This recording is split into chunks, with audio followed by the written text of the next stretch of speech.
Τι άραγε κάνουν κάποιες χώρες του εξωτερικού εδώ και χρόνια, ενώ η Ελλάδα ακόμα τίποτα?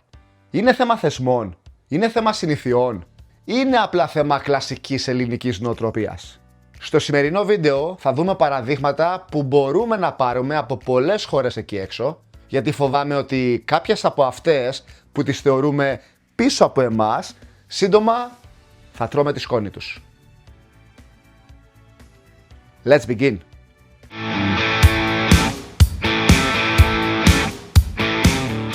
Είμαι ο Διονύσης ή όπως με φωνάζουν εδώ κάτω, Ντένις. Και καλώς ήρθατε στο κανάλι Greeks Down Under. Ζω και εργάζομαι στο Σίδνεϊ της Αυστραλίας τα τελευταία 14 χρόνια. Εδώ θα βρεις αληθινές εμπειρίες, χρήσιμες συμβουλές και πρακτικές πληροφορίες για τη ζωή μακριά από την Ελλάδα. Στόχος μας είναι να ενημερώσουμε όλους όσους θα ήθελαν να μάθουν περισσότερα για το πώς άραγε είναι η ζωή σε μια χώρα του εξωτερικού. Νούμερο 1. Σύστημα δικαιοσύνης. Ξεκινάμε από το πιο βασικό. Στις περισσότερες χώρες του ανεπτυγμένου κόσμου, μία υπόθεση τελειώνει σε λίγους μήνες, για να μην πω σε λίγες μέρες. Στην Ελλάδα μπορεί να τελειώσει αφού εσύ πεθάνεις. Θα πείτε τι πιο σύνηθες να συμβεί. Και μετά αναρωτιόμαστε γιατί οι επενδυτές και οι επιχειρηματίες αποφεύγουν την Ελλάδα όπως το διάολο στο λιβάνι και προτιμούν άλλες χώρες των Βαλκανίων. Όχι μόνο ξένες επιχειρήσεις, αλλά φεύγουν και οι ελληνικές. Εάν η δικαιοσύνη είναι αργή, τότε και η οικονομία είναι αργή.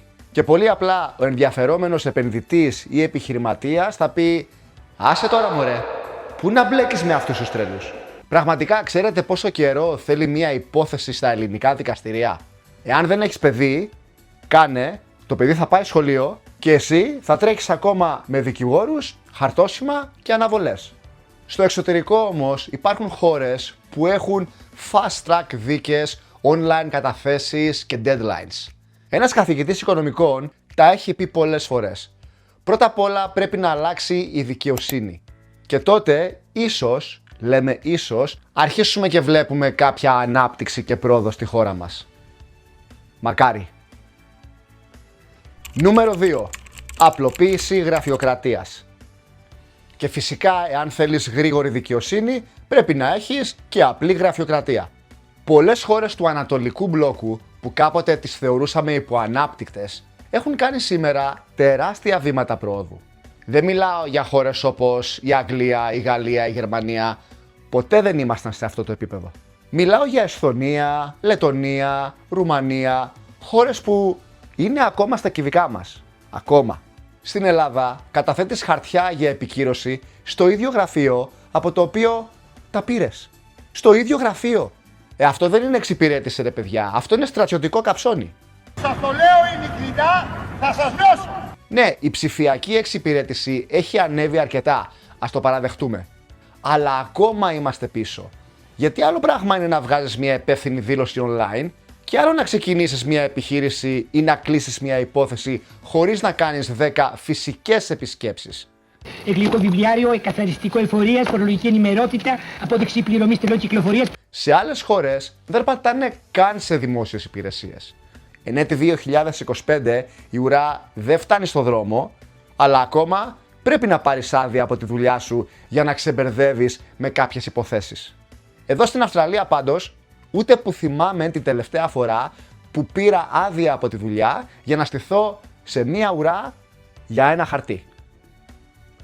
Νούμερο 3. Λειτουργία θεσμών.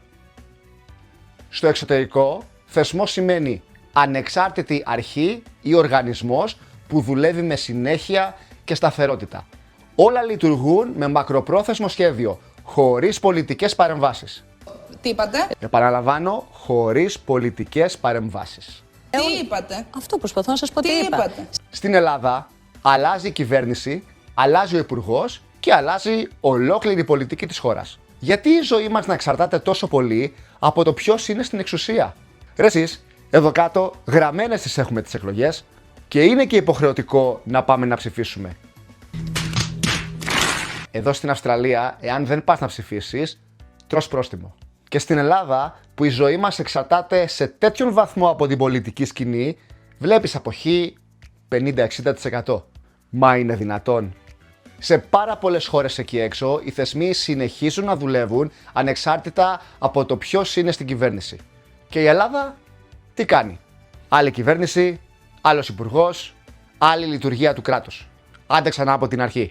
Τι κάνετε μωρέ! Σταματήστε το κάρβουνο! Εάν οι θεσμοί ελέγχονται από την εκάστοτε κυβέρνηση, είναι καταστροφικό για την ανάπτυξη και την πρόοδο μιας χώρας. Ξέρεις έστω και έναν ανεξάρτητο θεσμό στην Ελλάδα? Γράψε μου στα σχόλια. Πραγματικά ανεξάρτητο, όχι στα χαρτιά. Νούμερο 4. Εφαρμογή νομοθεσίας. Σε άλλες χώρες, εάν παρανομήσεις, πληρώνεις. Είτε είσαι ένας απλός πολίτης, είτε είσαι ο μεγαλύτερος πολιτικός, είτε είσαι κάποιος influencer. Ναι, έχουμε και αυτούς τελευταία. Στην Ελλάδα, τι λένε κάποιοι? Ξέρεις ποιος είμαι εγώ ρε? Και κάπου εκεί ο νόμος καταντάει διακοσμητικός. Ή απλά εφαρμόζεται μόνο για τους λίγους. Δηλαδή τα κορόιδα της υπόθεσης. Τι είπες ρε? Τρελός είμαι ότι θέλω λέω. Στην Αυστραλία, αλλά και στις περισσότερες χώρες του εξωτερικού, υπάρχουν πολλοί και αυστηροί νόμοι, οι οποίοι ισχύουν για όλους. Κανείς δεν λέει ότι είναι τέλειοι, αλλά τουλάχιστον συμβάλλουν στην ομαλή λειτουργία ενός κράτους. Κοινώς, δεν κάνει ο καθένας ό,τι του κατέβει. Πότι γέννη είναι αυτό? Και σίγουρα θα μου πεις τώρα, Έλα ρε Διονύση, αυτό είναι ελευθερία, αυτό είναι κανονική καταπίεση. μα ελευθερία δεν είναι να κάνω ό,τι γουστάρω. Εάν δεν υπάρχουν νόμοι, ο καθένας κάνει ό,τι θέλει. Και έτσι η δική του ελευθερία καταπατά την δική σου ελευθερία. Σκέψου πόσο περισσότερη ασφάλεια θα νιώθει σε μια χώρα που ο καθένας ξέρει ότι εάν κάνει κάτι κακό σε άλλον άνθρωπο θα βρεθεί σε πολύ μεγάλους μπελάδες. Ενώ στην Ελλάδα, τι ακούς? Γιατί ρε, τι θα μου κάνεις? Πριν ξεκινήσεις τους χαρακτηρισμούς στα σχόλια, σκέψου σε τι κοινωνία θέλεις να ζεις. Σε τι κοινωνία θέλεις να μεγαλώσεις τα παιδιά σου. Η Ελλάδα αξίζει καλύτερα. Νούμερο 5. Στήριξη οικογένειας. Τελευταίο, αλλά πολύ σημαντικό. Εάν θες να χτίσεις κοινωνία με μέλλον, πρέπει να δώσεις στους ανθρώπους τη δυνατότητα να κάνουν οικογένεια χωρίς να φοβούνται για τα βασικά. Γιατί έχουμε τόσο μεγάλη υπογεννητικότητα στην Ελλάδα? Μήπως επειδή δεν θέλουμε να κάνουμε παιδιά? This is bullshit.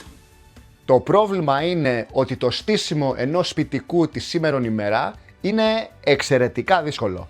Και για πολύτεκνη οικογένεια, σχεδόν ακατόρθωτο. Άντε, ένα παιδί και πάλι καλά να λέμε. Και βοηθάει και ο παππούς και η γιαγιά. Πολλές χώρες δίνουν επίδομα για να κάνεις παιδιά. Ναι, το κράτος σε βοηθάει οικονομικά.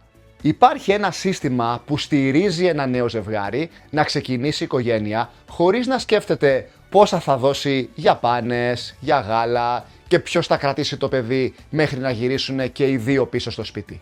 Δυστυχώς στην Ελλάδα σου λένε απλά να σου ζήσει και μετά καλή δύναμη με τα έξοδα. Γιατί έκανες παιδί, δεν ξέρεις ότι έχει έξοδα? Εάν το ελληνικό κράτος δεν στηρίξει τις νέες οικογένειες, πώς περιμένουμε να μείνουν οι νέοι στην Ελλάδα?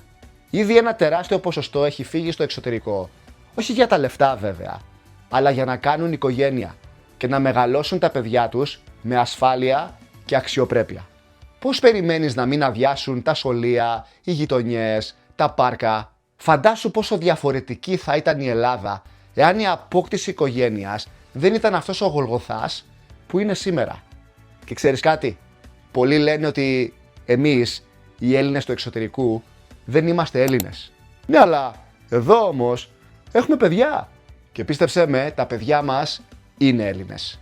Στην Ελλάδα θα είχαμε άραγε παιδιά? Τροφή για σκέψη.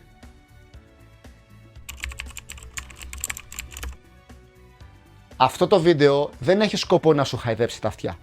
Έχει σκοπό να σου δείξει ποιο είναι το αυτονόητο εκεί έξω. Και πραγματικά πιστεύω ότι είναι στο χέρι όλων μας να το κάνουμε και στην Ελλάδα. Χωρίς να κατηγορούμε τους πολιτικούς. Η Ελλάδα είναι ζάχαρη. Έτσι κι αλλιώς, εμείς τους ψηφίζουμε. Ή δεν τους ψηφίζουμε. Το οποίο είναι χειρότερο.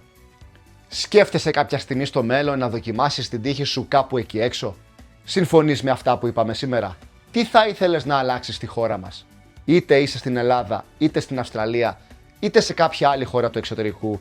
Εάν βρήκες το βίντεο ενδιαφέρον Please like and subscribe για να μην χάσεις τα επόμενα βίντεο που έρχονται.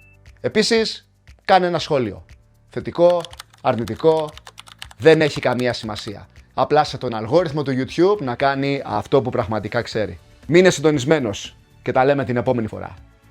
See ya!